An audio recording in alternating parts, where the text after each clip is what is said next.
Hi, everybody. Stefan Molyneux here with Freedomain, here with Sarah, who is going to let us in on her topic, what she wants to chat about. All right. Hi, Stefan. I guess I'll start off by reading my email to you. Um, Hello, Stefan. My name is Sarah, and I'm 33 years old. I've been listening to your show for over a year now, and Jordan Peterson was my gateway drug into the world of modern philosophy. I'm writing to you today for advice on a different perspective on a family matter that's plagued me for over 20 years. I'm an only child. My father has recently been hospitalized and has had a pulmonary embolism after having major surgery. I fear the worst is coming, and I really, really need your help to reconcile my relationship with my father before it's too late. My father and I have a strained relationship due to my stepmother, and I'm trying to reconcile things with him in order to have a loving father-daughter relationship before his time on this earth is up. My stepmother has always skewed my dad's view of me into thinking the worst, and has repeatedly turned him against me.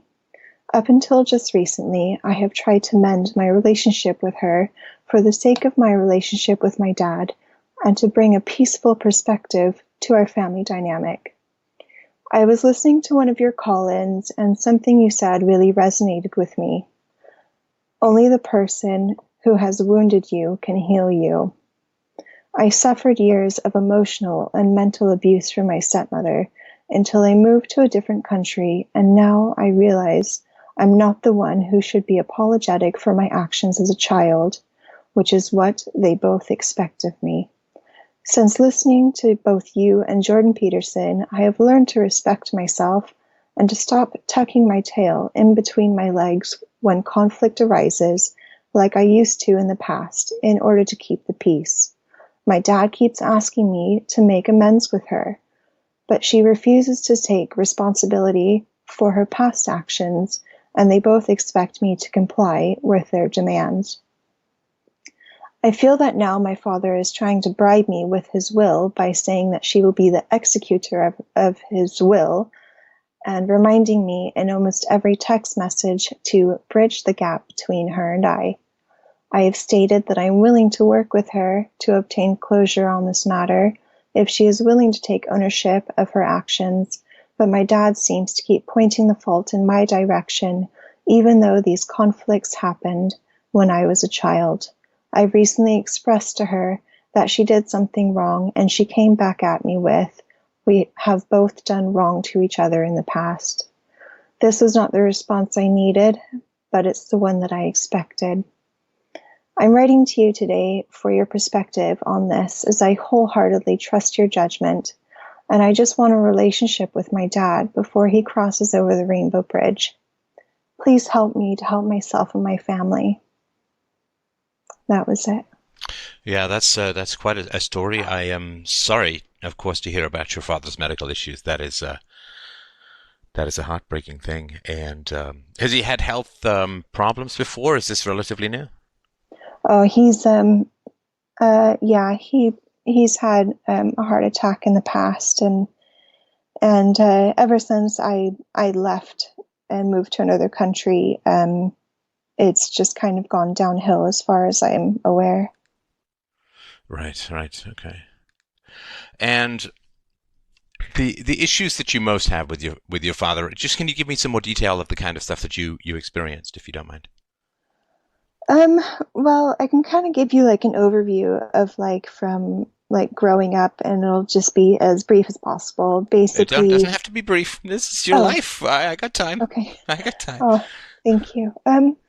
So basically, my mom and dad were married, and then they separated when I was 7.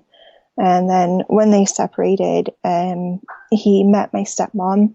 And at first, things were like really, really good with her. And I Wait, was with her and you, only or her and him? with everything, but I was only about 7, 8 years old.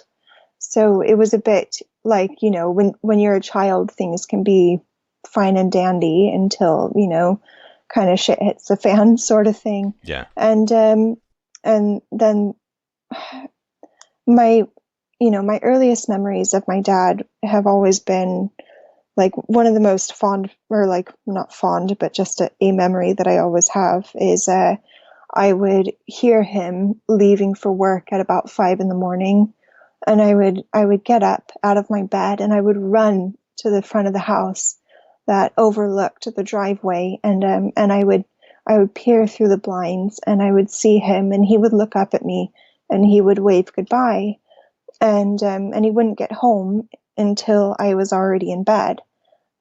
So needless to say, he always put his work before family, and that's one of the reasons Well, why my mom can I? left Sorry to him. interrupt you. This is just it's a male thing. The idea that he put his work before family, that is family. Absolutely, Right. I I mean, it's the I old know thing that that, now. that men serve the family by being away and women serve the family by being there.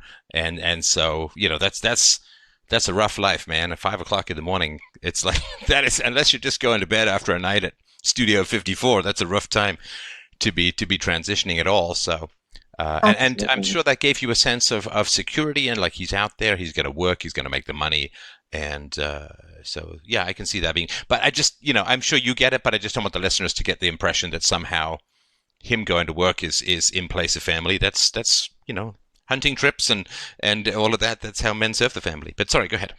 Oh, no, no, no. I understand that now. It like as I've gotten older, I've realized, that that's what he was doing, is that he was going out and working to be able to provide for my mom and I. And I completely, understand that now. But like even on the weekends, he would just, it was always work and everything, and I never got the time to spend with him. And like he never really knew me growing up, and then when I was a teenager, after my mom and my dad split up, I went to live with my mom because of course the courts always let the mother have custody. And I just, when I was a teenager, I just had a really rocky relationship with my dad, because of my stepmom. And like I've to me it always seemed like my stepmom would place him against me on everything. I would say something, or like I would do something, and my stepmom would say, "Oh, come on, Sarah, that never really happened," and it would have happened, and it was never. My dad never questioned her. He always just took her side, and as an adult's perspective now, I can see why, but it would always get me in trouble, and it always kind of like made me drift apart from my father. And then when I hit about 15 years old, I kind of fell into a downward spiral of like drug abuse and things. And yeah, but if sorry, I'm kind of all over the place here. Um, when I Totally was a fine. Do you want me to? I have a couple of questions, but I'm happy to wait if you want to finish the this part of the story. um, I would like to say just one more Yeah, yeah. thing. When I was very young, when my mom and dad first split up, they started taking me to a child therapist, and I mean, um, one of the reasons is because I remember my parents saying was that I was never really enthusiastic about anything, and they took me to a child therapist, and then they had me on antidepressants, from a very young age, because I was enthusiastic, and I'm not quite sure why. Um, but yeah, that's just the one Sorry, thing are that you I not want. sure why they put you on antidepressants or why you weren't enthusiastic? No, I know why I wasn't enthusiastic. It was because I was just a really stoic child, Hmm. but I would just I'm not sure why they put me on antidepressants. I don't get it. But that's the Now, only thing. sorry, the they being because it wasn't your parents directly who put you on antidepressants, right? That would be the psychiatrist, Yeah, right? yeah. Well, in my particular view, maybe this fits with your experience, maybe it doesn't, but with my particular view, psychiatrists like putting, well, don't like it, but they're willing to put kids on antidepressants because it's a lot easier than the complicated and sometimes spiritual nature of talk therapy and exploring family dysfunction. And a lot of parents are like, hey, my kid's broken. Something's wrong with her. Now just give her a pill and fix it. And we don't want to change her own behavior. We don't want to change what we do, right? Just go fix this child. It's the same thing with teachers, right? It's not that the school is boring. It's not that the school is geared more towards girls and boys don't have much to do there. It's just that the boys are broken and fix them with pills. So I imagine that's. And what age were you when you were put on this stuff? 7. Wow, wow, wow. And how long Yeah. were you on for? Oh gosh, I had a really rough time, so I was on and off antidepressants for 20 years, but thankfully now I'm able to take care of myself through meditation and going to the gym. Yeah, So, and that's funny, you can't fix diabetes that way. Well, I don't know. I mean, so yeah, it's just I'm sorry, but I'm not a big fan of that stuff. Although, of course, I'm no doctor or psychiatrist, but I am very sorry about uh, that experience, and that nobody sat there and said maybe we can work on the environment to sort this out. No, it's just that drug the kid. That's the problem. yeah, pretty much. Wow, wow. All right, so yeah, so question I had: does your stepmom did she have any kids of her own? No, Was she? I mean, did she ever have kids with your dad? no, Hmm. I mean, there is kind of. I mean, it often is associated with new kids, but it doesn't always have to be. Like this old fairy tale stereotype of the stepmom, right? yeah, Well, there's usually. I mean, I think there's two reasons behind that stereotype. The first is that it's a splitting mechanism, right? So if kids have a mean mom, they like to retain the idea that there's a good mom somewhere around, but the good mom was replaced by the bad mom, which is why stepmoms show up. It's not my real mom. My real mom's nice, but this mom is terrible. Now, if it is the biological mom, that's just a splitting mechanism, right? Wherein they divide the mom into the good mom and the bad mom and all that. But if there is a genuine stepmom in the picture, especially if she has kids, then it's like, well, I don't care about the kids of my husband as much as I care about my own kids or myself or whatever. And so you are a threat to resource consumption without the loyalty that you have being a biological mother or being more wedded to you that way. So I was just wondering about the kids there. It's sort of the same mechanism, although usually a little bit less intense if there aren't other kids involved. yeah, yeah. And how bad was your parents' marriage? And just please remind me how old you were when they split up. They split up when well, they started sleeping in separate beds when I was about 6, and then they split up when I was 7. Right. And how bad was it in terms of how they were getting along and stuff? Um, well, I never really saw them argue, but I heard them argue, and it wasn't like yelling and screaming. It was just I could tell that their voices were, like as a child, I could tell that something was wrong. I Yeah, yeah, could yeah. The just, sort of ragged, tense voices for without screaming, right? yeah, Yeah, yeah. yeah. And did you have a sense that they were heading for a split up? Did that sort of pass your mind? No, I didn't really understand. But then they both sat me down one day and said, "Listen, we're gonna be separated."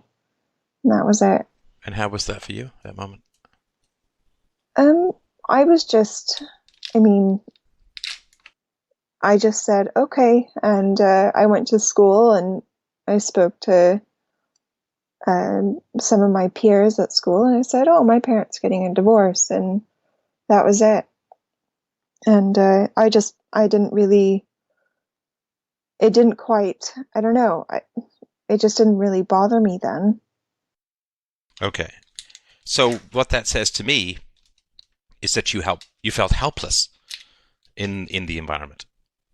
Well, Because, if absolutely. you felt powerful or if you felt like you could have an effect, then what you would do is you would say like no, like let's figure it out, let's work it out, or what's going on, or some. I mean, I know you're like 7 or whatever, right, or 8, so it's not like you would have a big toolbox or anything, but um, you would express your preferences, which was, I assume, for your parents to get along and not get divorced, right? I mean, that would be better and easier and all that.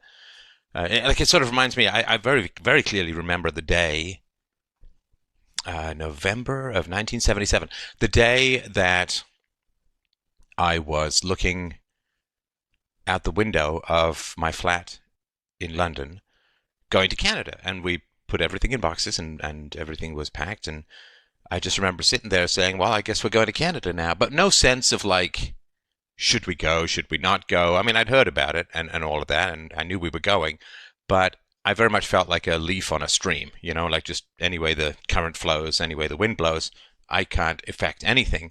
So you just kind of, you go Exactly. rubber Yeah. bones, right? You just like, okay, well, we're getting divorced. I can't do anything about it. No one's going to listen to me. Nobody's going to, I mean, take heed of my preferences and my perspectives. So, okay, I Yeah. guess. And so your emotions get disconnected. Like where we can't affect things, generally our emotions tend to get disconnected. And so the reason I'm spending a bit more time on this is because of the lack of enthusiasm, right? Yeah. Well, Yeah. enthusiasm is power, enthusiasm is control. The Yeah. two, if you don't have any authority, if you don't have any, if your will has no rubber meets the road scenario, if you can't effect change in your environment, then you're going to become listless. You're going to become inert. Like I'm a very enthusiastic person now, but I wasn't as a kid. Why? Well, what's the point? I mean, Exactly. I Yeah. just go from, I move from one place to another. I'm at home, and then my mom gets hospitalized, and I go to my aunt's place, and then I go to boarding school, and then the family runs out of money for boarding school, so then I go to this school, and then, oh, now we're going to Canada. And like, nobody ever asked me, nobody said, what do you want, or what's your preference, or anything like that. So it's, you know, I mean, even my dad is a big letter writer. He used to write me letters like every week. I could never read them. Like this crazy chicken scratch. Like it was really, really. I remember he sent them from Africa. I still remember to this day. Dvid vu, second fold. Right, that's Afrikaans, I think, on the envelope. But I said to my mom, like, can you get Dad to write me in like letters that I can understand? Yeah. Because I just could not puzzle out. It was like hieroglyphics trying to puzzle out the man's handwriting. Gosh. And he was a big letter writer. He said he collected people like some people collect postage stamps, which I did not find sinister at all. But even things like can we get Dad to write me letters that I can actually read? Like is that be and like nothing changed. Yeah. Yeah. But I always wondered about your dad because you never speak of him. Not quite true. Not quite true. Well, But it's rarely it's rare. like Yeah, it's rare. But yeah. I'm just talking about the can you effect change in your environment? Now, I mean, it's one of the things that as a parent, if you've got a green thumb and you want to make sure that your little fruit trees do well, then you get them stakes. You can paint that white stuff around them that keeps bugs off and stuff. Like you nurture that. And when it comes to my parenting, one of the things that because I recall and have processed my childhood pretty well, I'm very aware that I want to make sure that my daughter's willpower has traction, right? And not so much that she's a bully, which she's not, but I want to make sure that if she doesn't like something or doesn't want to do something, we always sit down and have a discussion. It's never like we'll just do it. Never, like never, right? And that's good. That's good, I think, and because enthusiasm, and she's a very enthusiastic person. Enthusiasm has to do with control, and if you don't have control as a kid, you go rubber bones, right? Yeah. Yeah. That's exactly I think what I did was I didn't I mean, if I didn't have control over something, I didn't feel the need to react either way. Yeah, why bother? And It's just painful. yeah, and it was a way for me, like looking back now, I've had a lot of time obviously to reflect on this. It was a way of self-preservation Right. um, for me to just shut down. And one of the things that I remember is that when my parents were still together, I my dad used to get angry quite a bit when I was little at just like little things here and there. And I can see now why it was, probably because of stress with work and stress with his marriage. And I would just kind of like, No. See, I mean, now you're stripping agency from your dad, right? And I'm aware that the sun we're orbiting in this conversation is for you to find a way to reconcile with your dad to some degree or whatever, however much is possible. yeah, But you can't, I don't think you can blame something like stress as to why. Like, there's lots of people who have stress in their life. There's lots of stresses in life. And there's Absolutely. not a big button that says, I'm now going to be negative or abusive or destructive or negligent because of stress, right? Yeah. Right? There is a willpower. And if you view your father, in a sense, as subject to the whims of fate as you were as a child, the problem is if you don't give him agency, there's nothing to connect with in his hospital bed right now. Like if he's just, well, there was stress and he's like a pinball, bing, bing, bing. Okay, if the stress and that's why he did what he did, but then you don't have a relationship with your father who made choices. You have a relationship with someone who was a dim shadow cast by the statue of stress. Does that make any sense? That makes a whole lot of sense. Well, and you don't want that principle that says human beings react in destructive ways to stress. That's exactly what I was just going to touch on. When my father would be upset with me when I was little, I would do this impulsively without even thinking. I would, at night, when I would go to bed, I would sit in my room and I would take my fingernails and I would scratch up and down my legs and just cry. And I would do that alone. What And do you that think was that was like, about? it was a way of me dealing with stress. Hmm. Right. This is when I was really, really little. No, no, but Like, that's close to cutting, right? In a way, right? So oh that's yeah, oh that's yeah.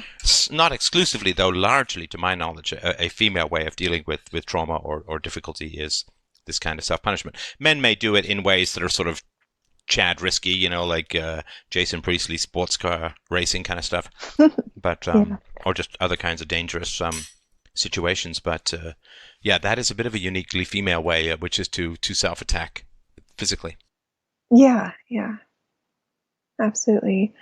I remember it was really strange. I just thought about that when you said, how people deal with stress and things like that. It's like, oh, when I would be stressed when I was a child, or my dad, it was mainly when my dad got angry with me, is that I would do that.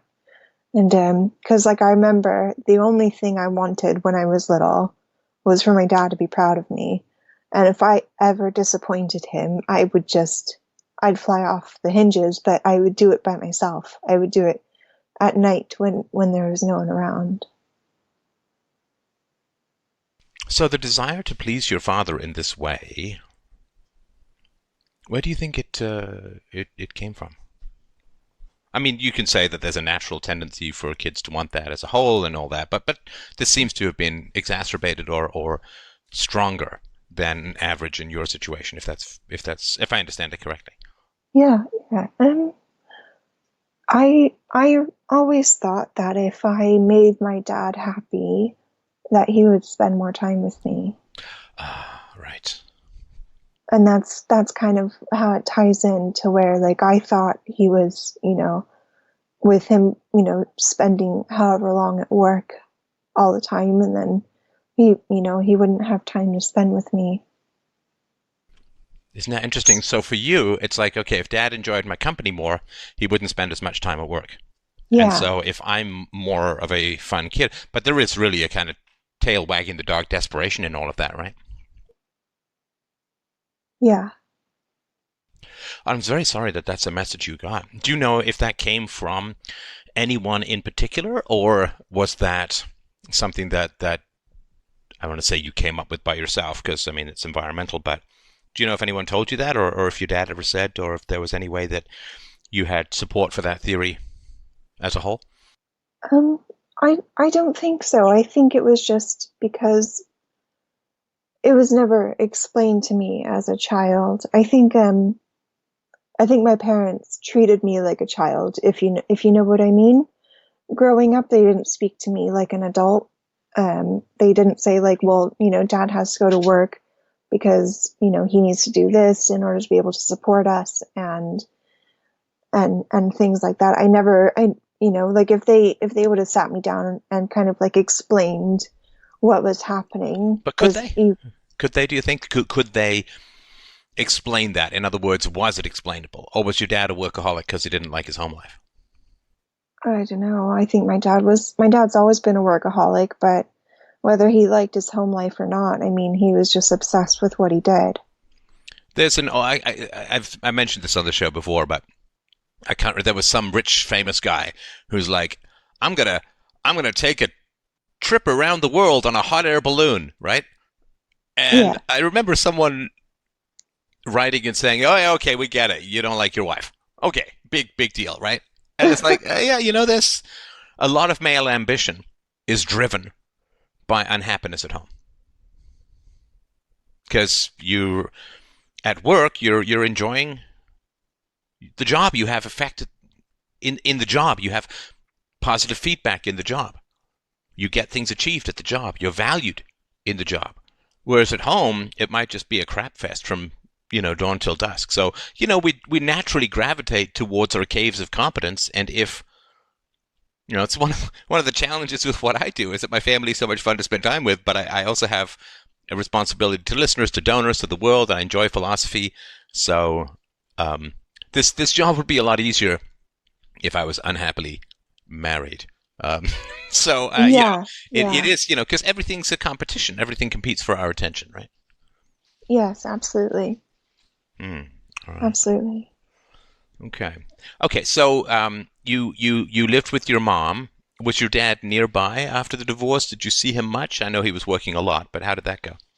Um, so basically it turned into after my parents split up, it turned into my dad would have me a week and then my mom would have me a week. And that went on for a few years. Wait a minute, but Um, you said sorry, I don't mean to right, yeah, this but was, earlier th- you said, well, the courts and my mom and right, but it's yeah, but this was 50-50? like, no, it was 50-50 to begin with. And then Uh, when I was a teen, um, my, my mom had me the whole time. So, but why? Did she apply for more custody? Did your dad give it up or I think my dad tried to apply for full custody or at least like more custody.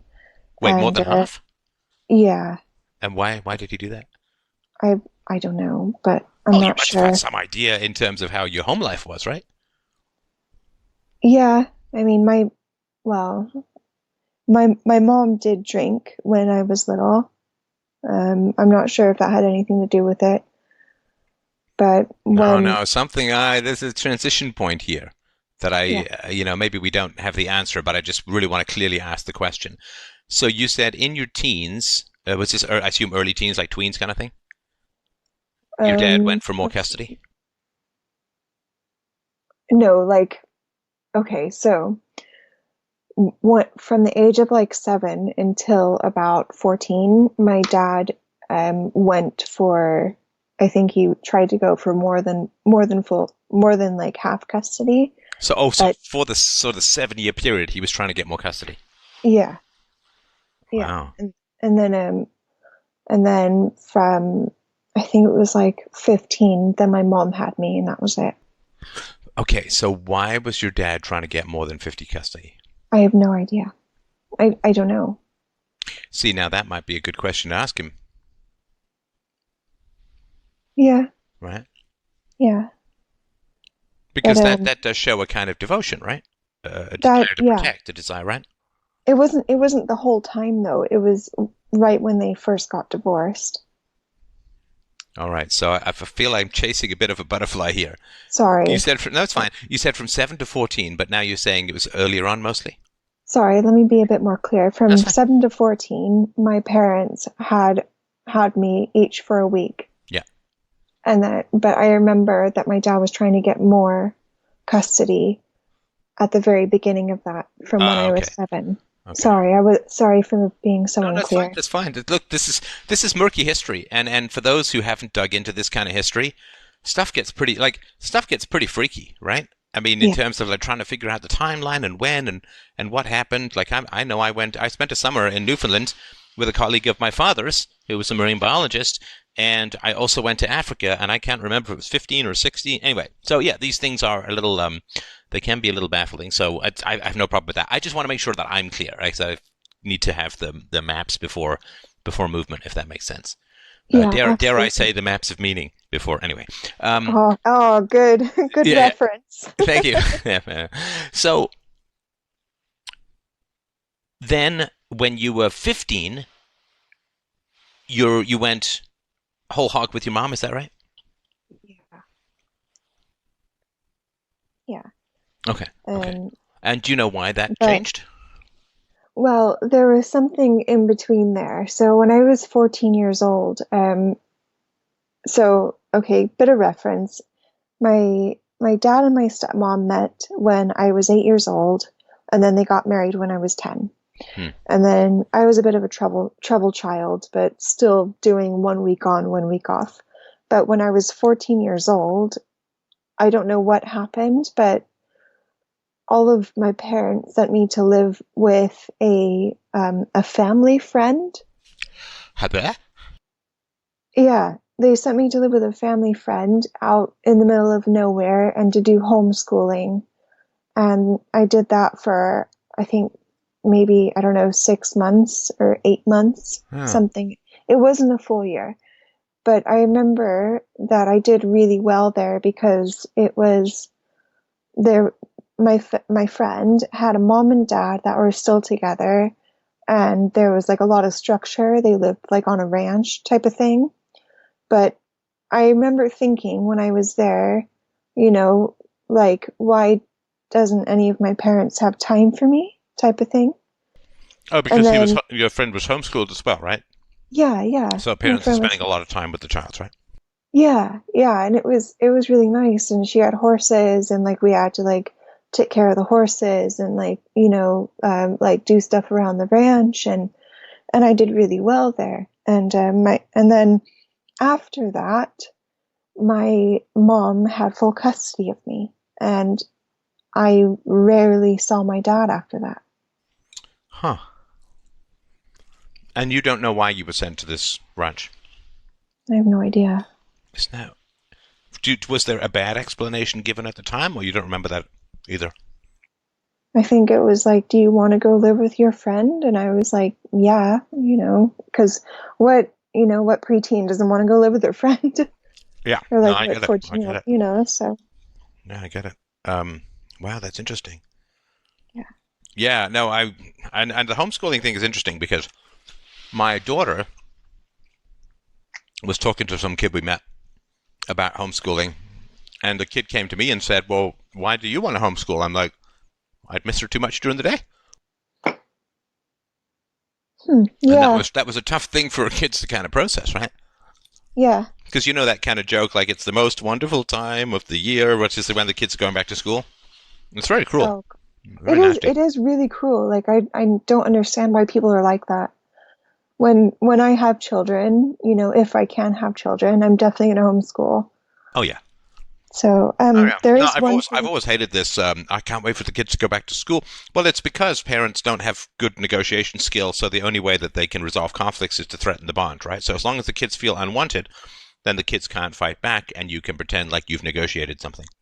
Absolutely. And I don't understand that. But I mean, I've learned so much about parenting from you that, it's like, oh, I'm definitely, gonna homeschool my children. But there's one thing that I did fail to mention, and it was a huge thing, but I seem to have blocked it out of my brain.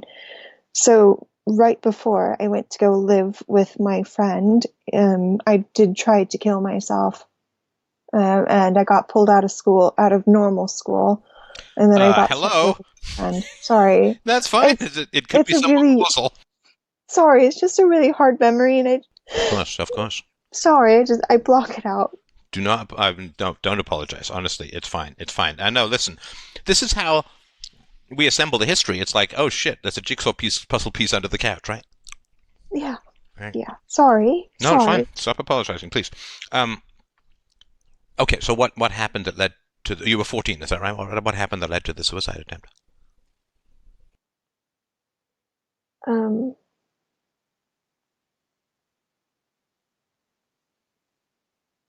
I just didn't. I just. I don't know. I felt like a burden. I really felt like a burden. to my family. Was Um, it a burden to both your parents, do you think? oh yeah, oh yeah. It was a burden to. I felt like a burden to my mom and to my dad and to my stepmom because like at this point in time in my life, like I felt like my stepmom resented me a lot, or like, and I felt like my dad also resented me, and I felt like my mom just um, I felt like no one had time for me. I felt really alone, and since I was an only child, I didn't really have anyone to talk to. Like Well, no, I I mean, have, I sympathize with all of that, but don't imagine that all the other siblings out there are doing well. I mean, at least 50% of sibling relationships are classified as abusive. So it's not like there are all of these great sibling relationships out there that you just weren't a part of, if that makes any sense. yeah, yeah, There could have been some. And I've certainly seen, among the families that I know, I've certainly seen some great sibling stuff, but it's certainly uncommon. But that having been said, at the time, yeah, you didn't have anyone to talk to, right? And in my view, suicide occurs when you feel in your bones that the rest of your life is going to be like today. yeah, yeah. It felt like Groundhog Day, Yeah, yeah. all the time. But it was just like I never felt like my parents had any time for me. So there was a period of time from when I was like let's see, like 11 until 13, I had to go to something called the Boys and Girls Club. And I remember I would be the first child dropped off in the morning and the last child picked up at night. And it was like that all the time, like for those years. And between my dad, my stepmom, and my mom, it was like, I mean, there's three adults there, and it's like, can not one of them spend time with me? So, and then after that, then it was just kind of like, I don't even know what happened. Like going to school, of course, but like I was on antidepressants at the time, and they started putting me on something called Adderall as well. Yeah, I've heard of that. And I just don't know. I just felt like I was a burden. Well, if no one takes pleasure in your company when you're a child, it is very, very hard to take pleasure in your own company. Exactly. I felt like everyone always wanted to be away from me, and I couldn't escape myself because I'm me, and so that was like the only way to get away from myself, I guess. Right, right. And how did you try to kill yourself? I went into the medicine cabinet with at my dad's house, and I went into the medicine cabinet at my mom's house, and I took a ton of their medicine. Right, right.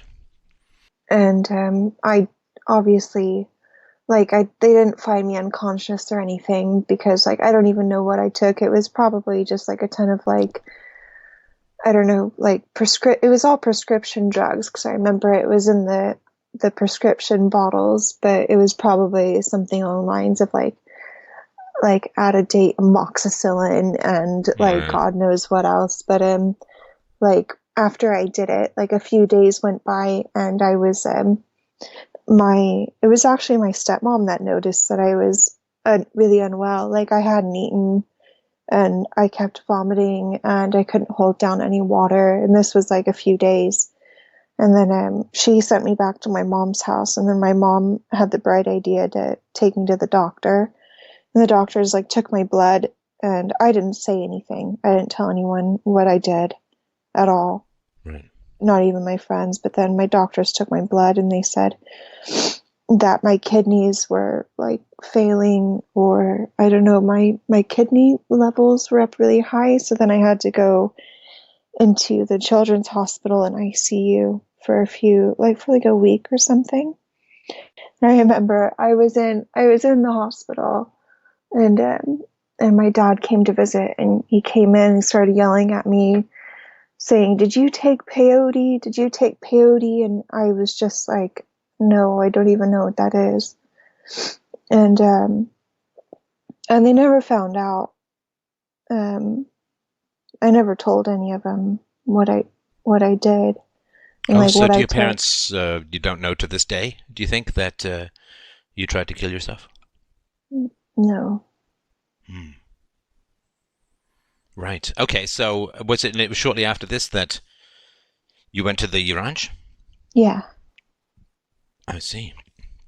So they may have said, okay, well, something's not right, right? Yeah, yeah. And I think they probably thought that I was doing drugs or something. And in reality, I was just on antidepressants and Adderall. And so they sent me to this ranch. And So when did you start doing the drugs that you mentioned a little while ago? um, I started like when I was, gosh, really young, 15, after I left the ranch and I started living with my mom. Why did you leave the ranch? Well, my mom moved from the like city that we were in, and she moved to like another city, and I went with her. That doesn't exactly answer the question. I'm sorry, can you repeat? Sorry, I thought you said like when No, did I so start? I mean, your mom could have moved from one city to the other, or you could have stayed at the ranch, right? Feasibly, right? Yeah, yeah, but I don't know like the logistics of it. If it was, I'm not sure. I think it was getting too difficult for the family that had me. Um, Why was it getting so, difficult for them? well, I mean, they had to like room and board another child, and they already had two of their own. Hmm. Hmm. Are you still in And contact with that family at all? no, Hmm. I, Well, you I might be wish able I to find them. was. Yeah, might be able to find them. But, Yeah, I mean, these are just interesting questions to ask, and you never know what happens to people when that knowledge is going to vanish. They get sick or they get hit by a bus or something. So that could be helpful. Okay, so you ended up moving back. Now, then you said if I remember rightly, you said you stayed 100% with your mom, and did you not see your dad much at all? hardly. Right before I started living with my mom, really important bit of information here. Right before I started living with my mom full time, I was at my dad's house, and I remember this so vividly. I was sitting in my room, and I was painting one of those, those bamboo sticks that are used to like hold up plants. Yes. Yeah, I was painting one of those like little designs on it, and I was sitting on my floor, and I remember my stepmom coming into my room, and I completely unprovoked, she started talking to me about my mother, and I don't know how this came about at all. It could have been like an altercation between her and my mom that I didn't hear. But she came in, and I remember her saying that my mom was basically like she's not a good person, and that she's leeching off of my dad, and this and that. And then she said, "You're going to grow up to just be just like your mother." And and I remember looking up at her, and I said, "I don't give two shits for what you have to say about my mom." And she ripped the bamboo stick out of my hand and whacked me with it, and she told me to get the hell outside. And I tried to go out through the garage door, and she said, "No, go out through the front door." So I go out through the front door, and she's I just go to like walk away, and Right. she grabbed me, and she grabbed me really hard, and I tried to like push her off me, and I just said like, let me go. And then she grabbed me harder, so like my hand ended up on her throat, and I just pushed her away, and I ran. And we lived in a really rural area, but I ran as far as I could, and I found a house that had just been vacated. And there was like a landline telephone in the house. And I don't know if you remember this, but like a long time ago, when you moved, if you had a landline and you wanted it to forward it to your new house, you could do that by leaving the phone hooked up. And so that this family had left the phone hooked up in their house, and they like no one was in their house. There was nothing in there. And I somehow got inside, and I used the landline to call my mom. And I told my mom what happened, and she's like, well, I can't come get you. You're going to just have to go back to your dad's house. And I was like, I can't go back to my dad's house. Like my stepmom's there, and I can't do it. And she's like, well, I'm out with my friends. I've had a drink. I can't drive. You're just going to have to go back, and I'll come and pick you up tomorrow. And so I was like trying to remember like my friends like telephone numbers to see if their parents could come and pick me up, and I called a few and no one could come and get me. And then I called my mom back, and she said, I've spoken to your dad. You just have to go back there. And so I waited until nightfall, and then I finally called my dad, like my dad's house, and he goes, where are you? You need to come back here. And I was like, I'm not coming back there until my stepmom's gone. And he said, well, she's gone. She's gone to her mom's house because you really upset her. So I went back to my dad's, and I got in, and I said, I don't want to talk about it. And he's like, what did you do to her? What happened? What did you say? Like, obviously my stepmom had said, like, oh, Sarah did this, Sarah did that. And I just told my dad, just drop me off my mom's house. And he goes, I'll take you there in the morning. And my dad took me to my mom's house, and then I didn't hear from him until after I was 16. And he told me, he called me one day, and he said, listen, I've been going to see a therapist, and I would like for you to come to a therapy session with me in order to solve this. And I said, okay. And he said, or my stepmom will pick you up. And I was like, no. And he said, it's just going to be like a taxi ride. She's not going to say anything to you. And I said, okay, if that's what you promised. And he swore up and down that's all it would be. And I remember this vividly. This is when I still lived in America, and I lived in a place where it didn't rain very often. And I remember this vividly. My stepmom came to pick me up, and it started raining, and I got inside of the car, and she immediately started driving. And when she started driving, she started just yelling at me, and I just didn't say anything. I didn't say anything, and she kept yelling at me and yelling at me and yelling at me. And I just sat there quietly. And then she pulled up to the freeway entrance, and she said, you never respected me or your father. And I jumped out of the car when it was still moving, and I ran across, must have been about like 6 lanes of an intersection, and I ran into a building. And then I asked someone in the building if I could use their phone, and I had someone come and pick me up. And then my dad didn't speak to me for like another, I don't know, it felt like an eternity, but it must have been another few months Wow. for him to not speak to me. And that's when I started using drugs. So, what do you think the hold was that your stepmom had over your dad? Like for him to choose her over you, so to speak. She, I don't really know, but she always would say, "Oh, Sarah, that's not how it happened. Ha ha. Oh, don't be silly.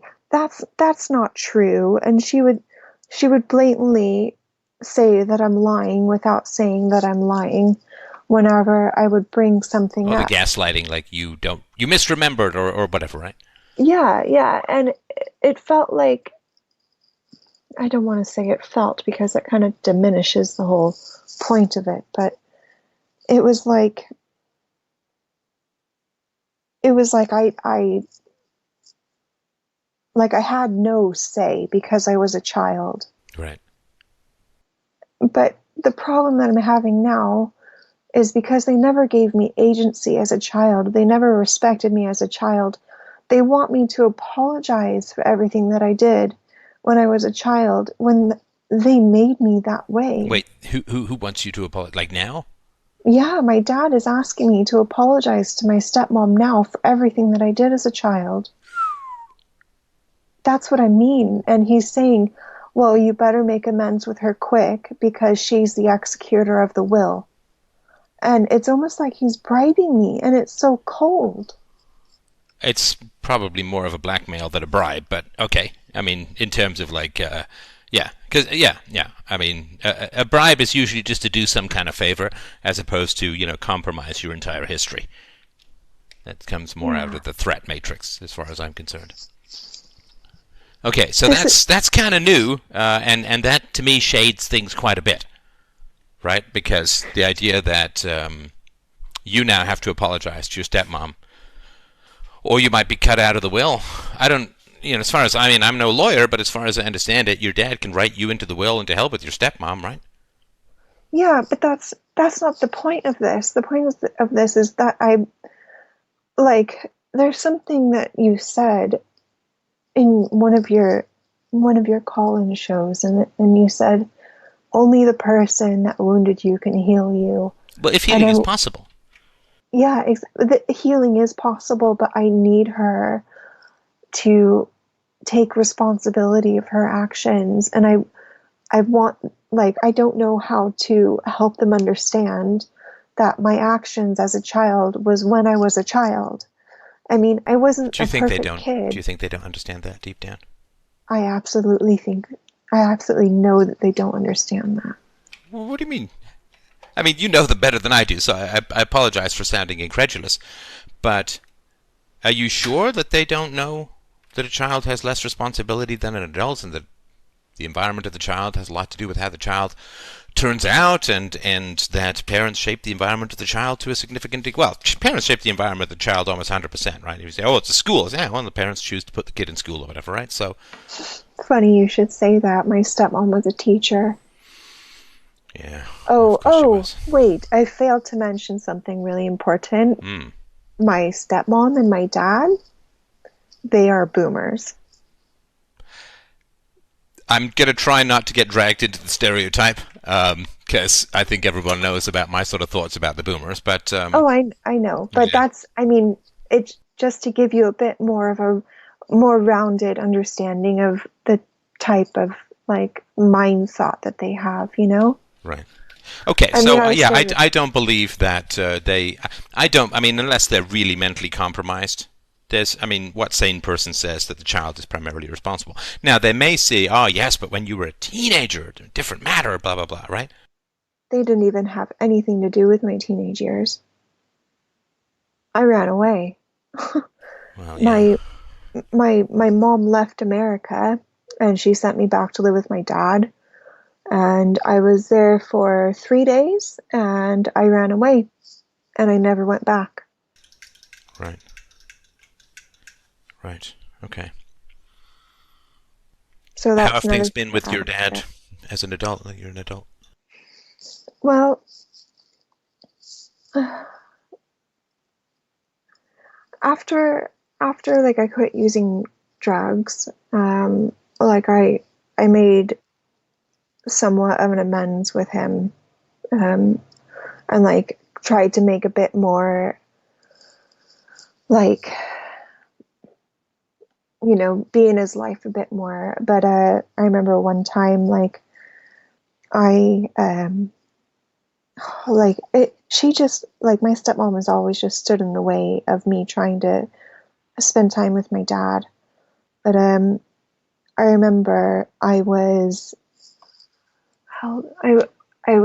22 years old and I had ran away when I was 17. And in America, you like have to stay with your parents until you're 18, Yeah. you know? I ran away when I was 17 and I never ever like asked for like even when I started talking to my dad again, I never asked for money, never asked for help, nothing. And and I remember I was 22 years old and like I'd been living on my own this whole time, like in and I had this boyfriend and he was just a piece of work. And he he used to abuse me and stuff. And then finally he like the basically the straw that broke the camel's back type of situation. And I packed up all of my belongings into my pickup truck and I was living out of my truck. And I didn't tell my parents about him or what happened or anything like that. I came to them one day, and I asked my dad. I said, hey, do you think it'd be okay if I rented a room and and I'll pay rent, I'll go grocery shopping, I'll cook for you guys, I'll pick up your medication, like I'll do stuff around the house, I'll help you out. And my stepmom turns and looks at me and she says, are you kidding? When I was your age, I had a house by now. What kind of 22-year-old still lives with their parents? Hmm. So I continued to live out of my truck and continued to shower at the gym and, and go to work until I could get my own place Right. after getting out of a really abusive relationship. So there was that. Wow. But I never, and that was the thing that I specified in the email that I told her exactly what happened. And I said, your words really hurt me and they've stuck with me and they've made me be so, so hard on myself because of those words. Like, I own my own business now in another country that I didn't grow up in. And I mean, I started my whole life over and I still don't feel that I'm doing well enough for myself because of her words, because of the way that she treated me in that instant. And I told her that recently, actually the other day when she called to tell me about my dad being in the hospital and having pulmonary embolism. And her response was, well, we've both done things to each other in the past that have hurt each other. Yeah, yeah, yeah. Mistakes were made. Who's going to differentiate, right, between the parent and the child? Yeah. Right. Right. Yeah. So let me ask you this: so if you were hearing these terrible tales, I mean, massive sympathy. If you were hearing these terrible tales from somebody else, what odds? And you had to bet on whether reconciliation was possible. How much money would you bet, and what do you think the odds would be?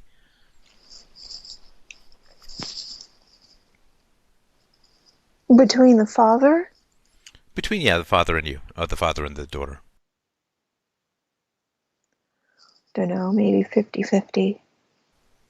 And what would be the evidence that you would say it's 50-50? Benefit of the doubt and willingness to, to reconcile. Okay, so what evidence is there that the father is willing to reconcile? Well, as far as I've told you, not much, but I No, haven't told you. not much is pretty loosey goosey. Give me specifics if you don't mind, right? What specific evidence is there that the father is willing to take ownership, but take responsibility, apologize, and actually reconcile? I'm not sure. I Yeah, don't you know are. if No, I'm. you are sure. Based upon what you've told me, and you said there's more, and I'm happy to hear more, but based upon what you've told me, what evidence is there that the father is willing to reconcile? Or Well, do the what is fact that necessary for reconciliation to occur? the fact that the father is in the hospital after almost dying twice, there might be some possibility. No, that's circumstantial. I mean, Okay. evidence that is based upon the father's will or decision.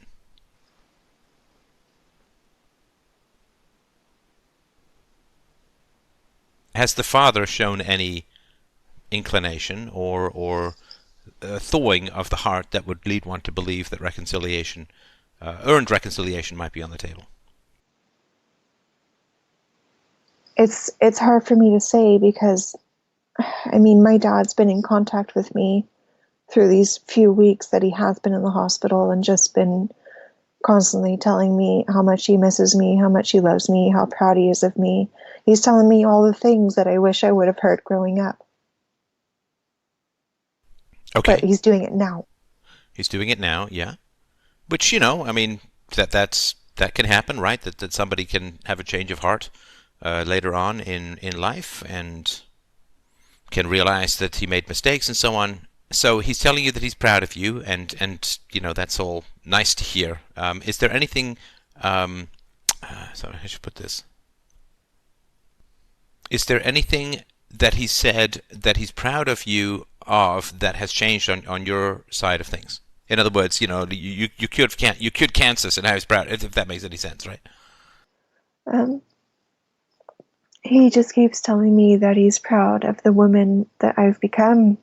Some of his messages have said, I know that, I wasn't the best parent and this and that. And, you know, but he's happy that I've been able to make something out of myself after going through all of the trauma that I've been through in my life. And he's really happy to see me all grown up and doing really well for myself and everything. That's, I mean,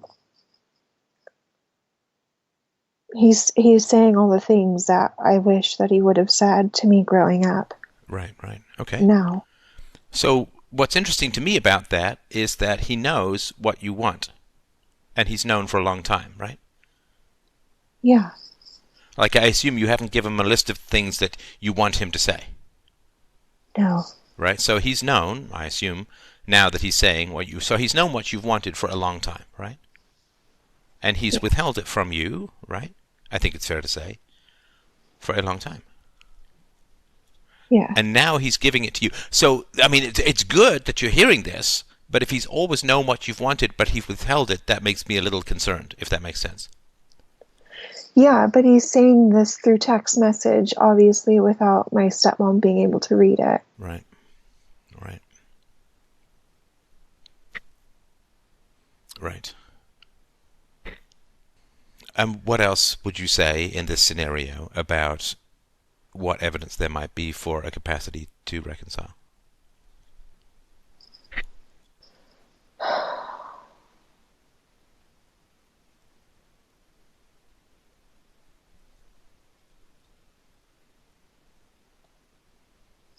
I don't know.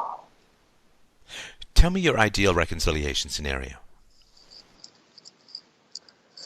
My ideal reconciliation scenario would be my both my father and my stepmom telling me that their actions towards me weren't ideal and that they're sorry that they didn't, put more effort into actually raising me Right. and that, I just want them to take responsibility for their actions. Like, if they were to just say, like, look, I'm sorry for not being there when you needed me the most.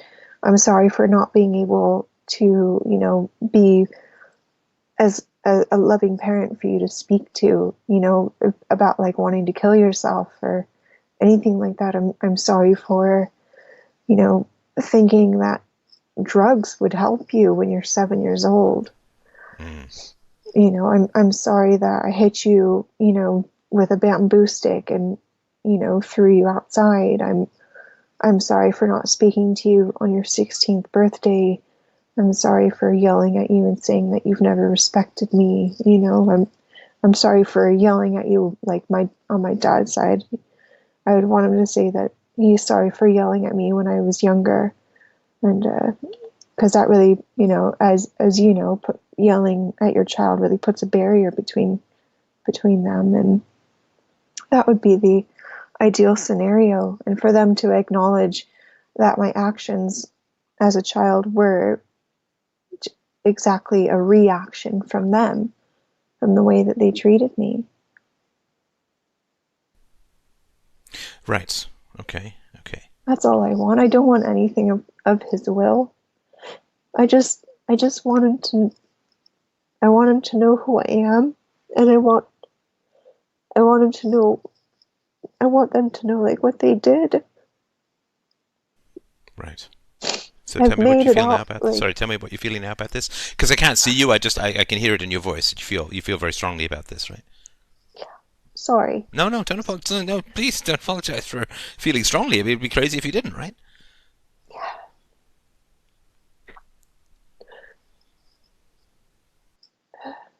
Um I'm just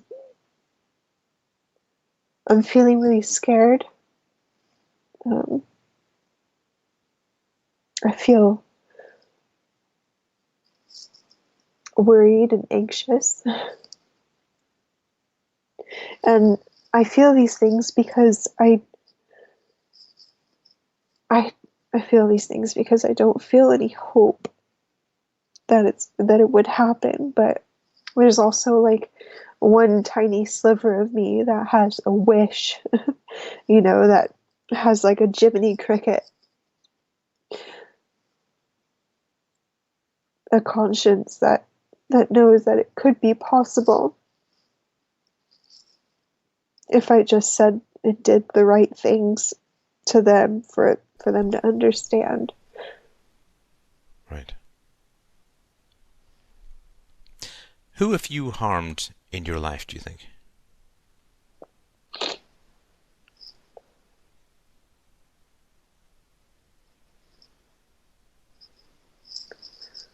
Um, I've harmed like I hurt an ex-boyfriend of mine. Um, I've hurt a friend before. Right. And we all have. So, I mean, this is not like, ooh, bad you. I mean, we all have, right? Yeah,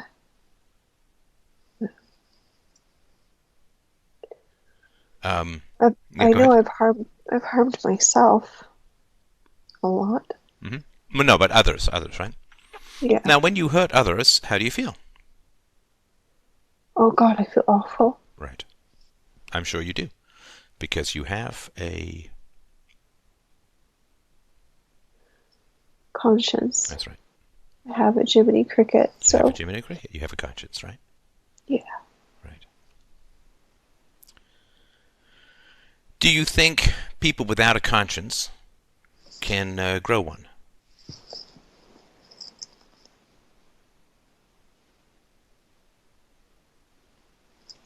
Are we speaking just in general Yeah, or in like on general. a In general. okay? Because I'm thinking like on a psychology level here. No, I mean, that's fine. Either, or you could say more personally, have you ever known someone without a conscience to grow one?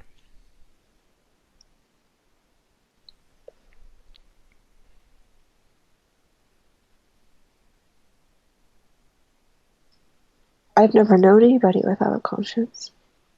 I don't think. I'm not sure about that. Well, my stepmom.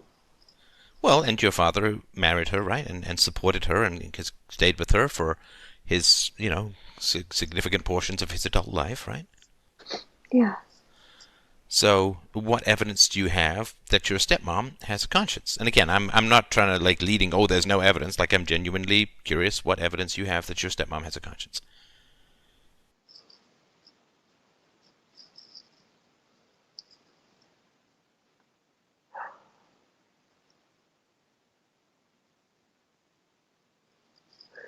I don't. I mean, she likes animals and like Oh, like Hitler she liked feels animals, right? I mean, that could be camouflage, right? And also, she yeah, might like animals because they don't challenge her morally. yeah. And I mean, she was a school teacher, but kids don't challenge her morally in She that has sense. authority, right? I mean, Exactly. control.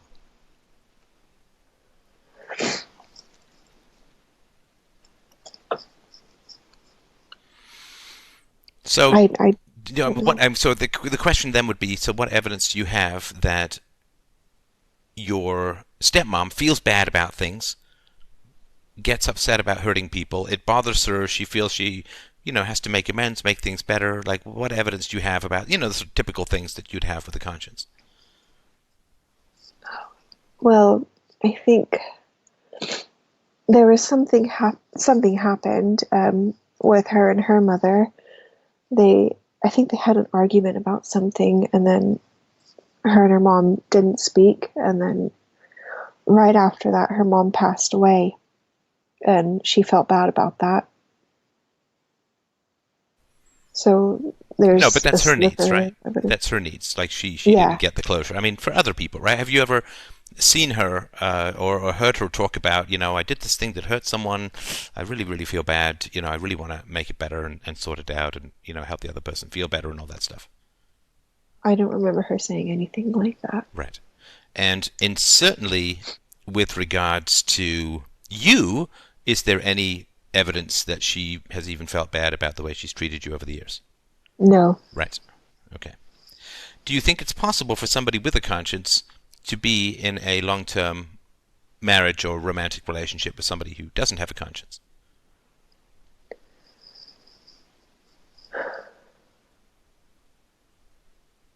that's a tough question.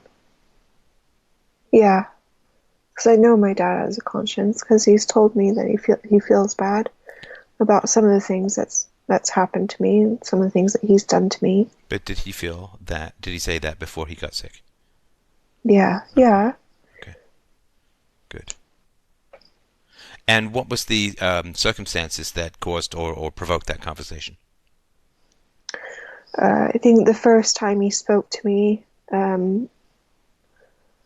after I ran away from home and after like I got my life together and I got clean from drugs and got a job and got a place of my own.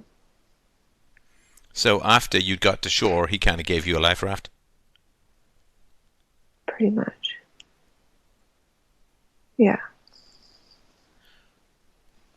When you wanted to come and stay with your dad and your stepmom after you left the abusive relationship with the boyfriend, and your stepmom basically said no, did your father fight for you at all? Do you know?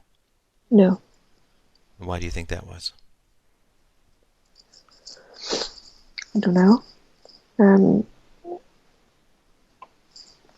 I have no idea. What would you theorize?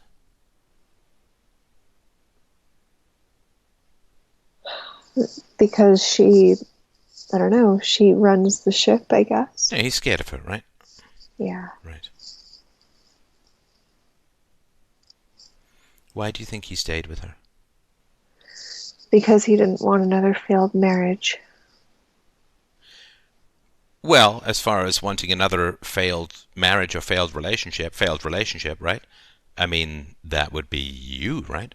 His relationship with you, Yeah. right? If he didn't want a failed relationship, then why would he marry this kind of woman? Like knowing it's permanent forever kind of thing.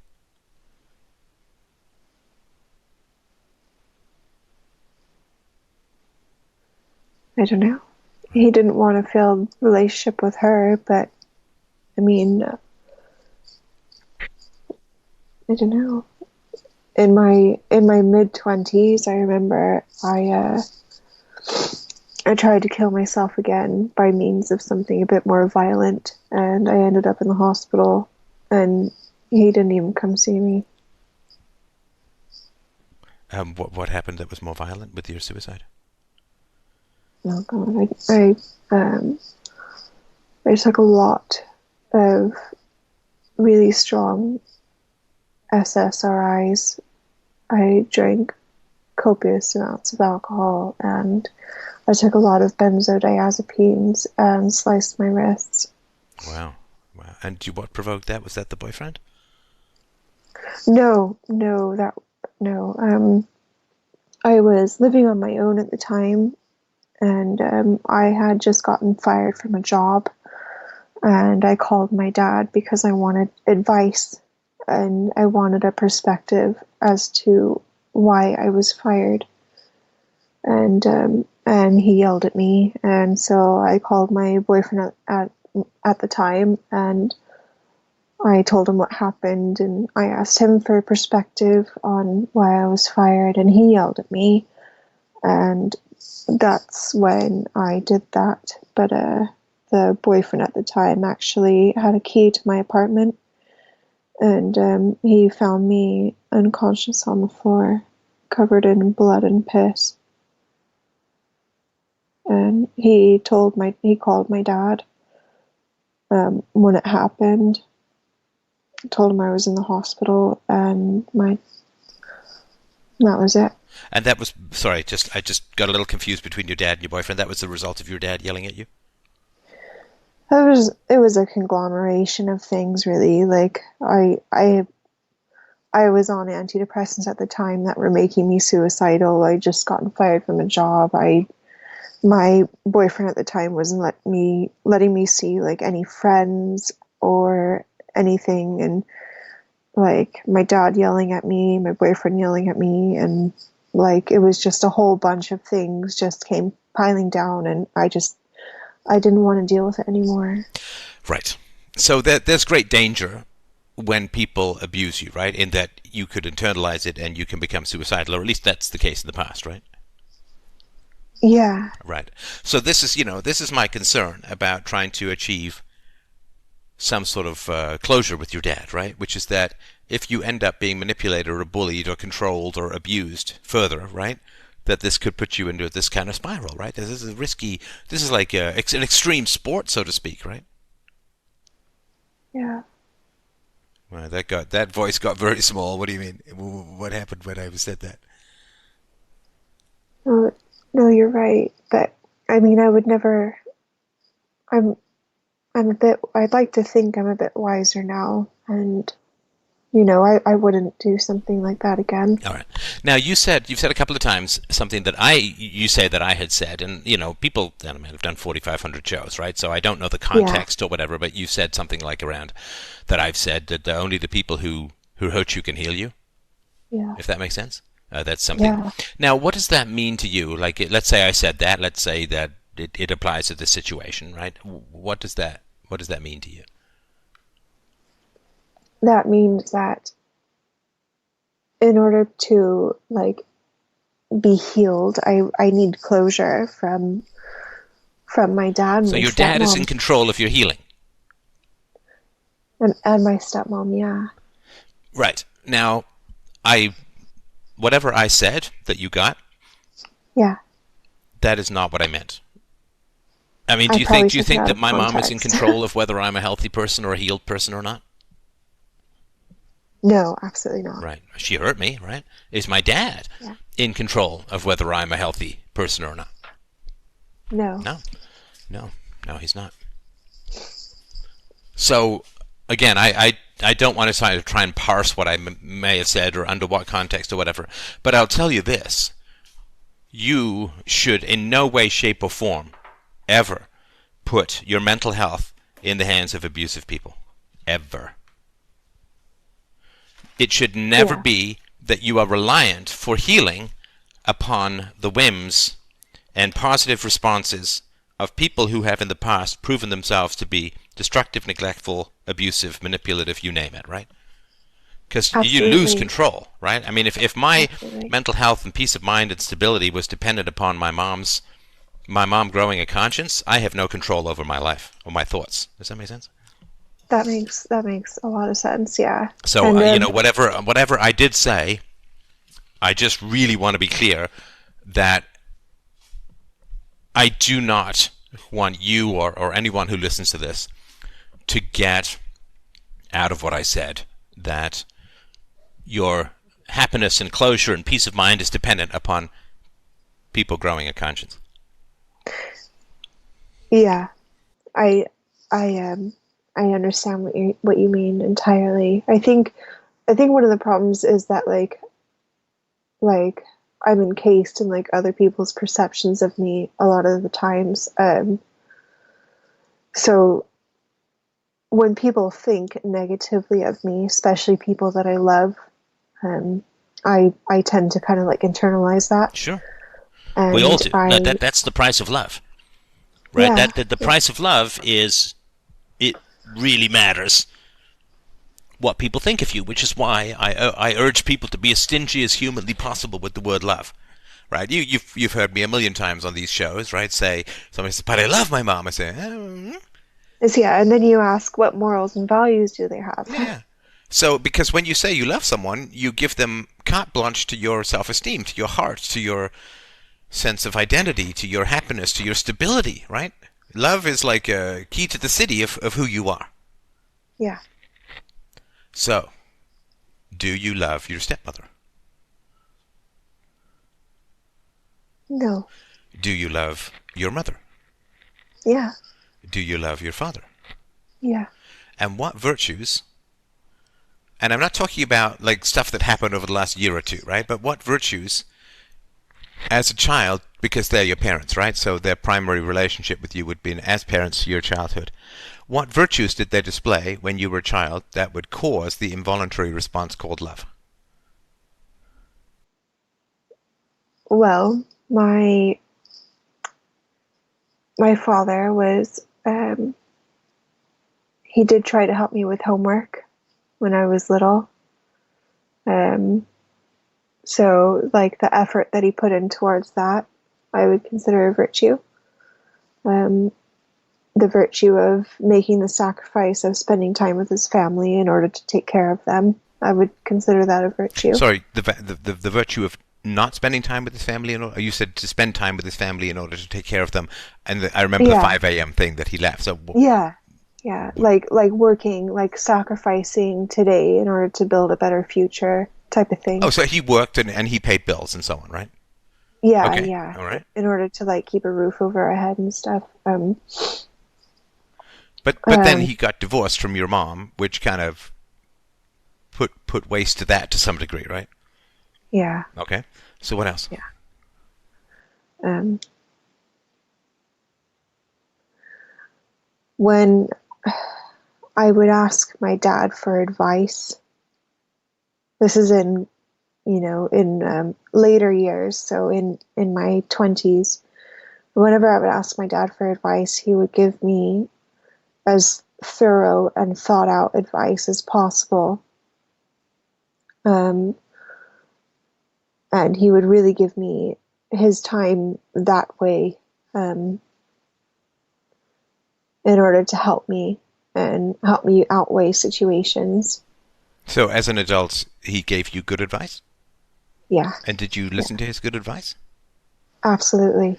And Well, how did he have the authority to give you good advice given the woman he married? Well, two, I guess, right? I mean, one yeah, relationship failed catastrophically in terms of a divorce, and another one failed catastrophically in that there wasn't a divorce. yeah, yeah. That is true. And there's one thing, that bit of advice that like always resonated with me, which is why I've never been married and which is why I don't have children, is he always told me never depend on a man. So that was one of the like Wait, that's shittiest bits of advice that's ever. terrible advice, right? It really is, especially to a young woman. So like I worked my ass off to Yeah, and like women build get a my lot own of that business. garbage these days. They really do. I really wish that my dad would have like urged me more to like find a nice young man and like, get married at a good age and actually be able to have kids rather than, being a 33-year-old woman with a really good aspiring business, no children, and endometriosis. Right. Well, sorry about that, by the Oh, way. Yeah, that's rough. That's really rough.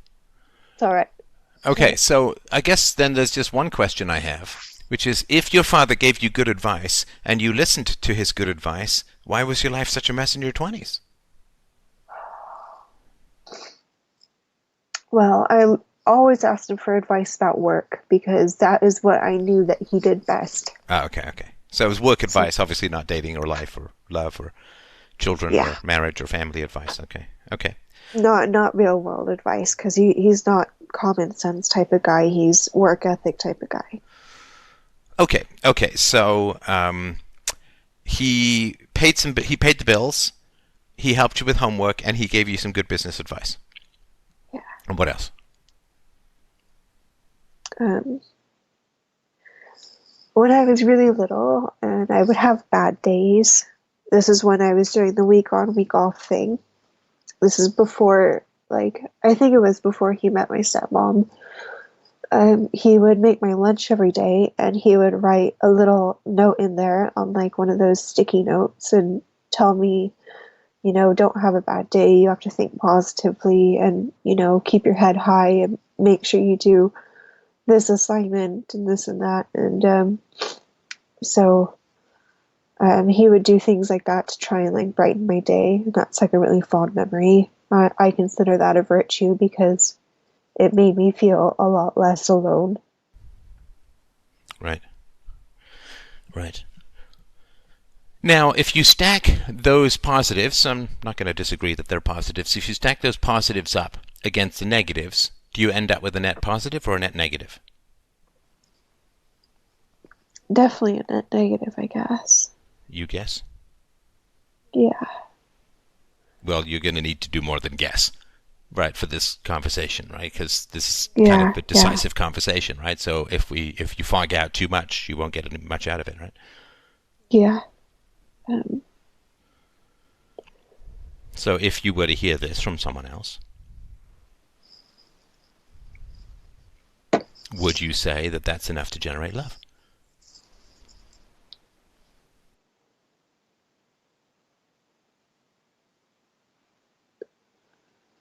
Gosh, it's hard.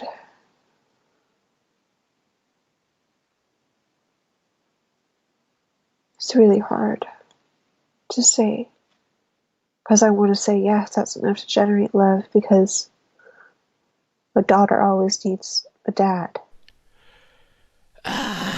Yeah, but you're in your 30s, right? Yeah, I mean, you're never gonna get the dad you needed when you were a child, right?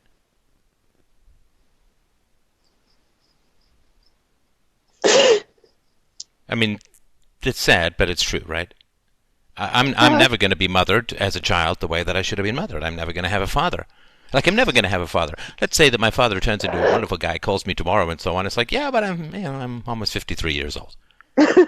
Like yeah. I know. that's great. I mean, hey, I'll come change your diapers, son. It's like, you're either way too late or hopefully way too early, right? for that duty, right? But you're Yeah, never going to have the dad that you needed when you were growing up because you're an adult now. And that's part of the mourning, right? And one of the ways that we try to avoid that kind of mourning, the sadness, the grief, is we pretend that we can somehow get it fixed later or now. Or, if he turns into a great guy now, that's going to make your childhood better. But it's not. It's not. yeah. It's not. It's not. I know. The problem is that we always think we have time. Well, no, but see, it doesn't matter if your dad recovers tomorrow and lives for another 30 years and turns into a Yeah, great guy. You still will never have had the father you needed when you were a child because you're not a child anymore. yeah. I know. I know. Like that grieving process. My concern is that you're holding on for a better dad as a way of avoiding that it's never going to happen at the time you needed it. Yeah, It's the old thing like if you were malnourished as a child, then getting more food later doesn't help. In fact, it makes Yeah, it it doesn't worse. cancel it out. Yeah, it doesn't, I could have been 6 inches taller, Or Yeah. like what Tom Wood said about his weight gain, because he felt a little short. He's like, well, I'll just eat and I'll get bigger. It's like, but he just got wider, right? Yeah. Yeah. By the way, people should Yeah, listen to that's Tom true. Wood, so I just want to put that pitch in there. But no, this is the core, right? So if you're trying to avoid the grieving of like, it's never going to happen. I'm never going to be 1 year, 2 year, 5 years, 10 years, 15 years. I'm never going to be that child, that teenager, and get what I need. Never going to happen. Yeah. And you are never going to get the father that you needed. No matter what happens, right? And if you are trying to find a way to avoid that, then you're just giving your dad power at the moment. And this is my concern, is that your dad knows what you need. That's why I mentioned that earlier, that he knows what you need. He knows that you hunger for his approval and his, right? Yeah. And listen, it's not that uncommon. My mom would say repeatedly that she admired me enormously because I basically raised myself. She used to say repeatedly, you did it all by yourself. You did it by yourself. My mom used to say that to me too. Your mom? Yeah. Right. Right. And unfortunately, that's just my mom's way of avoiding the damage she did. I didn't do it by myself. I did it in the face of vicious and violent abuse. Like, it was not an isolated incident, me raising myself. I wasn't alone in the woods, right? That would have been Gosh. better. Right? Would have been better. I wouldn't be trapped with a violent woman, right? That sounded like nervous laughter, Stefan. I'm sorry? I said that sounded like nervous laughter. Yeah, I will thoroughly accept that. Yeah, thank you for pointing that out. So, But hey, I'm sorry about what your mom did to you. I appreciate that, and it's fair to point out, right? But so the parents who are mean or vicious or neglectful, they will often, oh, I admire what you did all by yourself. It's like, no. I mean, if I'm walking along carrying a donkey on my back, like Life of Brian style, and people say, you're a good walker, you're just walking all by yourself. It's like, no, I do actually have a donkey on my back. Yeah, exactly. So for me, so the question is, okay, so I just talk about myself, right? Because I don't want to tell you your experience with your dad. But for me, it's like, okay, what do I need from my mom? Well, primarily what I need from my mother was for her to have been a good mother when I was young. But once I became an adult, that need passed away. Yeah. Right? Rationally, I mean, she couldn't. There's no time machine, and right, there's no way to go back and fix what was broken early. And so then the question is, okay, well, what do I need from my mom as an adult? But once you accept that if you've reached adulthood with abusive or neglectful or dysfunctional parenting, then what do you need from your parents as an adult? Well, the answer for me was, well, not much. Yeah. Not much. Yeah. It's like what they say about banks, right? Like when you're drowning at sea, they ignore you. When you make it to shore, they bury you in life jackets, right? Absolutely. So once you make it to adulthood, so that's one phase of things, right? Once you make it to adulthood. Now, for me, knowing, my mom got older and all of that, and I tried giving her money, and I tried being supportive that way, and, I gave her, Lord knows how much money, a lot, right? It just went into messes and lawsuits that never went anywhere and stuff. I was actually fueling her cruelty to the world, but... Yeah. So then the problem is, then the phase comes along where my mom gets old and needy, right? Now, when my mom gets old and needy, she needs things from me. Now, if my mom starts apologizing for things that she did when she was younger, when she needs things from me, I took that that was nasty. It was a nasty thing to do, because it proved to me that she knew what I needed all along. Yeah, so she would apologize to you in order to get something? Yeah, for sure. When parents... So there's two phases, right? Can you fix it when the child is a child? Great. If you can't fix it when a child is a child, then they become an adult. It's like, okay, well, what do I need you for? right? What do I need you for? I don't need you to change my diapers. I don't need you to pay my bills. I don't need you to teach me the ways of the world. I'd like whatever, right? Because you have no credibility.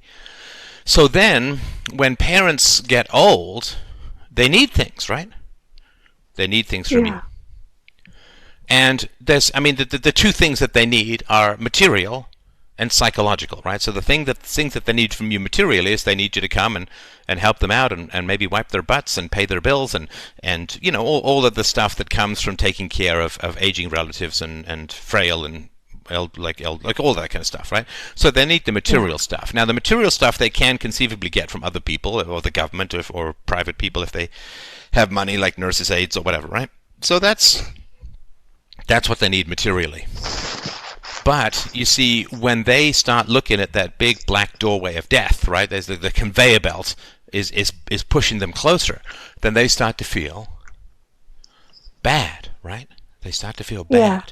And then what they do is they will start to say the things that are designed for you to make them feel better,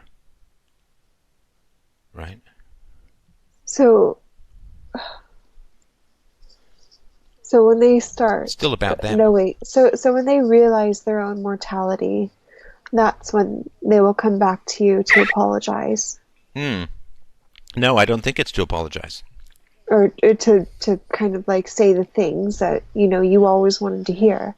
Yeah. So that they draw you back into their orbit and they gain control over you by giving you something that you've always wanted. Another kind of drug. Dear God, I you know what? I'm not saying it's that conscious. makes so much. It's, No, this makes so much more sense. tell me This actually what's makes sense. connecting for you. Tell me. That's exactly what's happening. Like, I thought, my dad felt like he's facing his own mortality and stuff, and I've been, calling the hospital every day, and it's costing me, a lot of money that I don't really have at the moment to call overseas and been calling to make sure that he's okay, and like I've been talking to my stepmom and trying to ha ha and he about this and that small talk type of bullshit to make sure that he's okay and doing all of this, and he's texting me saying, oh, I wish my Sarah Barrow was here to give me a hug and I'm really proud of you and I love you so much, and it's so amazing to see that young woman that you've become and this and that, and It's the he's saying, love bomb. Yeah. yeah, and it's like, and like I feel overwhelmed because I'm like, oh my God, my dad's saying all of these things. He's saying, the one thing that I've, worked myself and my ass for my whole adult life is for him to be proud of me. I've done all of this, I've moved to a different country, I've built up my business, and I've done everything that I possibly could for him to just say that he's proud of me, and he's doing that now, and it's like But it's he's now that he reeling me needs back something. in. Yeah, exactly. He's like, Yeah. he's given me enough rope to hang myself with. No. Let's not use those analogies if you don't mind. Oh, Given your sorry. history, if that's all right. If you just don't make me goosed with this kind of stuff. Stefan, I Okay. can assure you Yeah, that I'm all a right. sound mind now. Okay. All right. So the clue for me here is the will, is the money, Yeah. right? Because he needs something from you, and what's he doing? He's dangling money. Yeah. So how is this not just manipulation? How does this not just undo all of the praise and the I love you and I'm so proud of you and fine young woman and all that, right? Yeah. If he wanted to make sure you got money, then he'd spend a little bit less time on the phone with you and his wife and a little bit more time on the phone with his lawyer. Right? Because he can draft it such that you get whatever portion he thinks you deserve. And right now, what he's doing is he's passing control from himself to his wife. Yeah. over you. Oh, she's the executor of the will, right? Yeah. So now, the worst thing, if I understand your story, and correct me if I'm astray, but the worst thing just about that happened to you was being under the control of your stepmom. Yeah. So what is your father doing? He's setting things up so that your worst fucking nightmare reemerges from the fucking swamp. Which is now you are dependent upon the kindness of your stepmom. Just as it was all those years ago. Yeah, and you know what he keeps saying to me is that he's like, "Oh, you need to make amends with her. You know, she's getting old now. She like some of her family don't even talk to her because of apparently like, you know, She because wants someone. she is. Listen, sorry to interrupt you. She wants someone who she has control over, and so she is making sure that that someone is you. Yeah, and that's coming through your dad. Yeah, my dad keeps saying that. Like, you know, oh, she's in her old age. She's realizing that she doesn't have anybody to, you know, take care of her, and she's really worried about what's going to happen to her when I go. And yeah. No, I get all of that. She's someone who likes to bully, and she needs someone who's going to bully you. She needs someone to bully, and that someone is you. And your father is setting all that up for her. And you know what? Like, I'm so stupid. I'm so stupid. No. On the phone. No. Won't hear it. Won't hear it. Oh, no, listen, won't hear it. You're not stupid. I told them to move here. I said, "Why don't you guys move here so I can take care of you?" Yep. And because I live in a country that my dad was born in, and my dad moved to America, America, and he's still there, and I'm in the country that he was born in, and I'm like, "Why don't you guys move here? You know, I can take care of you guys," and like, that's what I mean. That's how I feel stupid in saying that now. Well, and come on, I mean, you are considering marriage at some point, kids, hopefully sooner rather than later, given the TikTok, but, you know, you have two mentally cruel, dependent people around you. What guy is going to want to do that? I do have a boyfriend. Oh, good. So okay. We do plan on getting married, so... Okay, well, you know, it's time to pull the trigger on that shit. You're in your 30s, in my humble opinion, right?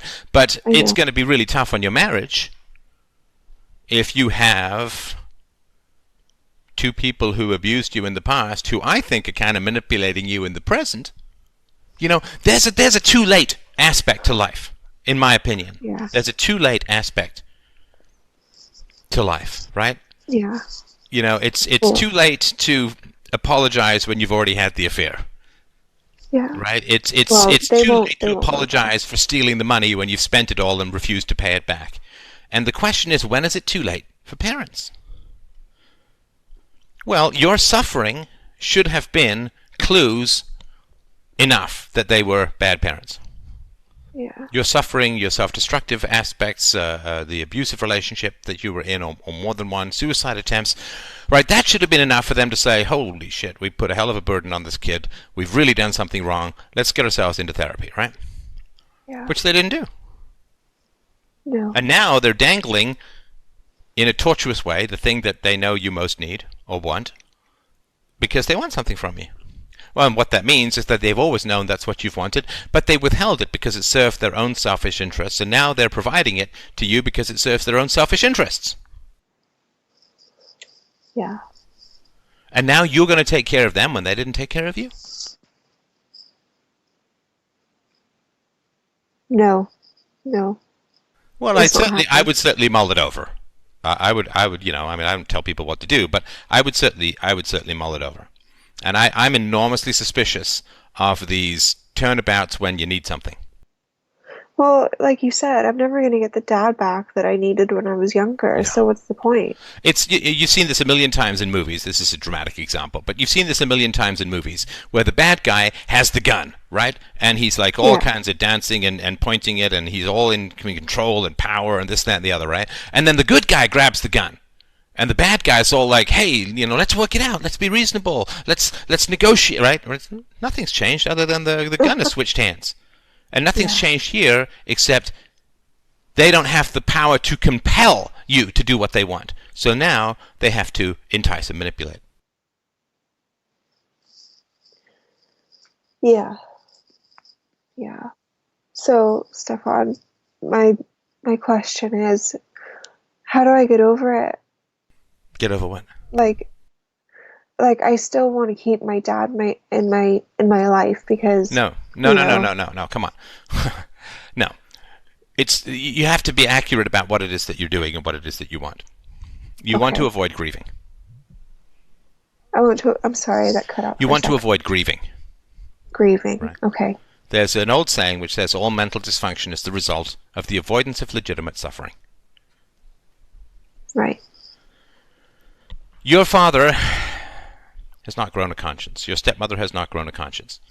Empathy is something that develops between 12 and 16 months of life, and it's like the language window. If it doesn't ever happen then, it's, to my knowledge, functionally impossible. Oh, they got hit by lightning or took a hammer blow to the head, a singer of Oasis style or whatever, right? And maybe that changes something, but they're not.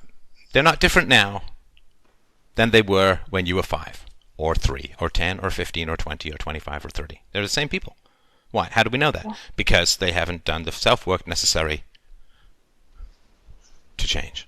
All that's changed is that they're now, instead of being in a position of having power over you, they need things from you, so they're just changing their strategies. That's all. But Okay. nothing fundamentally has changed. So I think that you're still looking for closure to your childhood that is based upon something that they can do. So in a kind of way, you're manipulating each other, right? Because you want them to provide you something, and they want you to provide them something. In other words, both sides of the relationship are contingent upon the provision of something. For them, they want you to provide resources to take care of them. And for you, you want them to provide you some way to avoid grieving what you lost as a child. Which, when I Yeah. talked about it, right, you kind of burst into tears, right? Because that really connected when I said you're never going to get the dad that you needed. It's true. Yeah. It's true. It's true. Well, no one ever put it to me that way, and it kind of just made sense, and that's why I cried. Right, right. So don't manipulate them, in my humble opinion, right? Which is don't have them around in order to avoid the suffering of your childhood and grieving it and moving on and all that, right? And Yeah. don't see if you stop manipulating them, then they don't really have like manipulation is something that it almost always has to be two-way to last, right? I don't think that either of you particularly like each other, or any of you in this sad story particularly like each other, but you need things from each other, and that's Yeah. I don't think that's a good foundation for interaction. So, I have a question. All right, we've got to make it quick because I have a Yep. next appointment, but please go ahead. No. All right. One last thing, Stefan. So, in order to give myself closure, this is something that I can do. If I could write out literally everything that they did wrong and just have that as a letter to them, even if I don't send it, Hmm. would that be a good idea? Well, I think that's a fine thing to do, and I think it's a useful thing. Personal histories, I think, are very useful to process. But Yeah. my only reminder would be that it's unfixable. I know it's The, unfixable, and the I'll make losses that sure to we put that experience in as there. childhood. This is another cliche you see in these medical dramas 6 million times, right? Where the patient is flatlined and the Yeah. doctor is like still trying to do the heart compressions and still trying to do the paddles and the defibrillator, and and at some point the nurse has to put her hand on his forearm and say, he's gone. I'm calling it. Yeah. No, don't call it. Do. I'm calling it. Right? Yeah. And this is what it's like with childhood, except we're trying to do it with skeletons. Yeah, you're right. You're right. So, write all the stuff, and it can't be fixed, and it can't be fixed. Now, that doesn't mean you can't be happy at all, right? I mean, once we accept it can't be fixed, right? Once we accept the patient is dead, we can go do something else, right? We can let go Yeah, yeah. and live our lives. Yes, that's right. All right. That's All right. right. All right. Will you let me know how it goes? Definitely. Yeah, do you want me to email you or Skype Yeah, you? yeah. Just send me a message on Skype, and also, how was the conversation for you? It was really good. It was really, I've been so excited to speak to you. But one thing I have to point out to you, Stefan, don't laugh when you speak about your mother because that's only going to hurt you. And don't do that. And one more thing, you did mention in one of your calls, you said that Wales was in England, and Wales is not in England. It's its That's own absolutely country. correct. I also, since we're doing corrections, I also talked about Barry Goldwater being from California. Barry Goldwater, his son is from California, who was also a politician, but he himself is from Arizona. So yes, that is Oh, entirely there correct. you And I do remember the Wales in England. Wales, of course, in Great Britain, but not in England. Yeah, thank you very much. I go. appreciate Yes. that feedback. All right, keep me Well, posted, and thanks again for the call. It was really, really good. thank you, Stefan. You're amazing. Appreciate it. Take care. You too. Bye.